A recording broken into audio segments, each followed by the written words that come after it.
I think it's $10 total. Filmic. F-I, it's this one right here.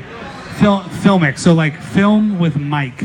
F-I-L-M-I-C Pro.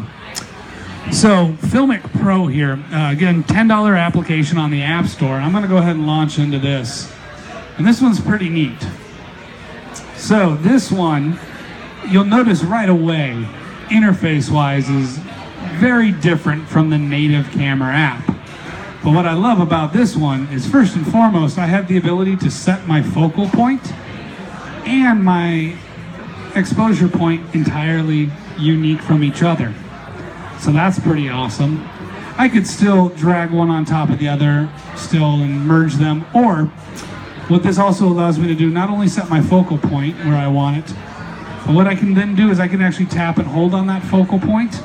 And what that brings up is the ability to manually adjust in and out of focus with this slider, which could lead to some really cool shots. Now, on top of that, notice that on that sidebar on the left-hand side, we have two horizontal lines at top and at bottom. This allows me to manually drag up, come on, where that focal point begins and ends. If I tap on the line, it automatically focuses to that point.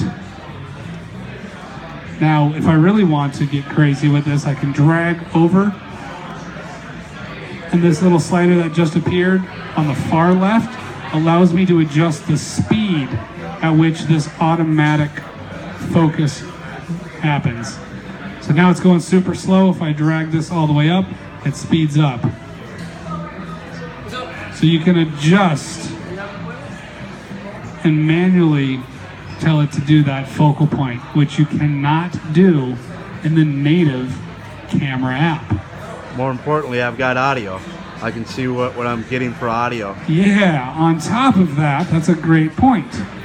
Right within the very bottom left-hand corner, you'll also see our audio meter, which allows me to see exactly the level of audio that is coming in at that time.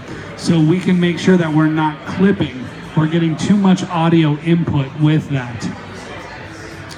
Now, if I go over to the aperture and tap and hold that, it automatically brings up our ISO, which I can again manually adjust by dragging around, or I still have those primary sliders so I can tap and have it do that adjustment automatically. I can still swipe out from the right to adjust the speed at which that happens, but that's just the ISO.